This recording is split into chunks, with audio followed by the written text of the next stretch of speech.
Good afternoon, and welcome to this daily word on this Friday. We spent the morning with no internet and no cable, so I wasn't able to do our daily word at normal 10 o'clock time. So here I am. It's about, 1:13, it looks like my computer says. I just wanted to join you just for a few minutes today as we are at the end of the season of Advent. We're ready for Christmas Eve and then Christmastide and what that means for us and the celebration behind all of that.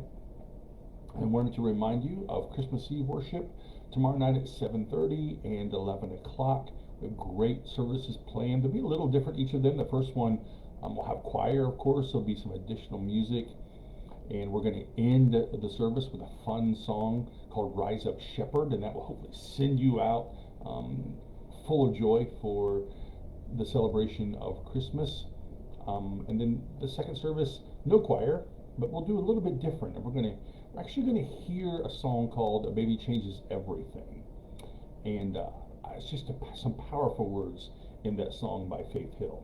So hopefully you'll join us tomorrow night. I know it's going to be cold, but I'm going to have the coffee hot and some hot water for hot chocolate or for tea. So hopefully you'll just plan to join us for that time together and to share in our celebration.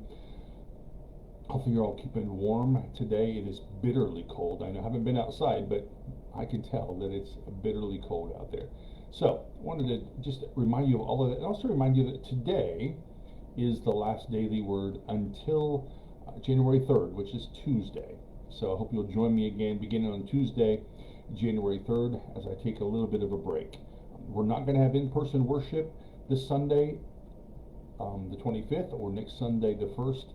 I said last Sunday after church, I told a couple of folks on my usher team, I feel a little guilty about not having worship those 2 days, but also look forward to a break from that and just not having to do any of that. So kind of mixed emotions about that, but that's the plan.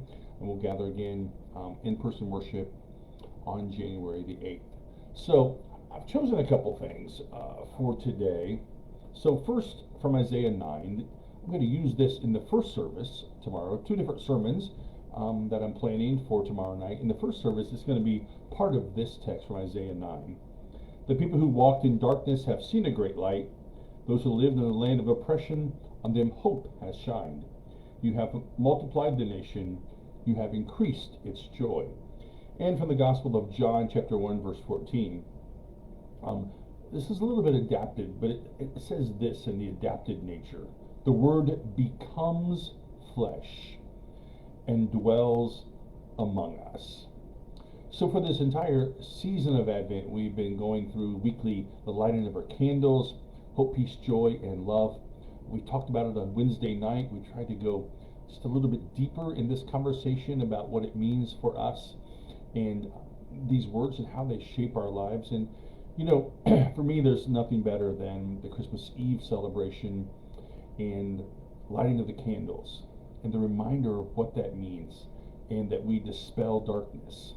And that's really what these two scriptures remind us of as we end our journey together. That Isaiah says, in these very dark, difficult days, and we have them, and it may feel like that now because the weather has changed so drastically. The people walking in darkness have seen a great light. On those living in the land of oppression, on them hope has shined. And I said in the very first week in worship, in my sermon about hope, that if we have hope, hope demands of us that we have to move forward. If we really have hope, we can't stay where we are. It demands us to move forward. Hope has shined. Those are such powerful words for us to think about if hope's going to move us forward.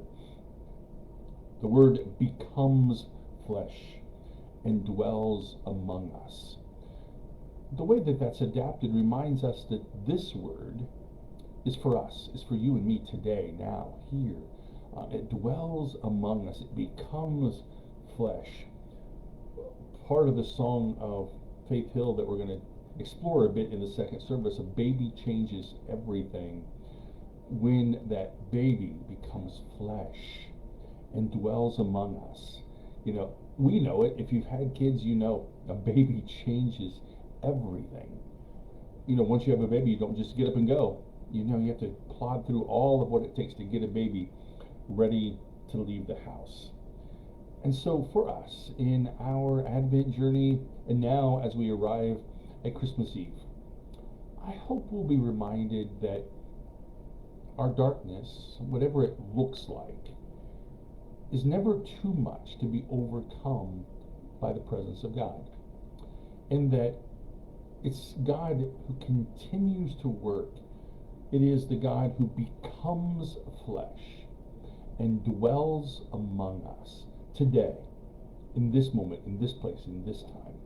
And I hope that that's a good word for us as we get ready to move into a new year, into the season of Christmastide, and all the things that a new year beckons us to. We're reminded, I think, that God continues to work in us, that this isn't an ancient text that's gone to sleep, but these are ancient words that are alive and rich and full in us today. So, I hope that is a good word as we prepare ourselves for the coming of Christmas Eve. I pray that you'll join us tomorrow night at 7:30 and 11. Now, Sunday morning, I will be online like this, just offering some brief words about Christmas and sharing in that, and also next Sunday on January 1st, but there will not be in-person worship on either of those days. So, Merry Christmas. May you know the love of God that surrounds you. I hope you'll know my love for you in all of these days as we live our lives together in such good ways. Look forward to seeing you tomorrow night in worship. Have a blessed Christmas and a great day.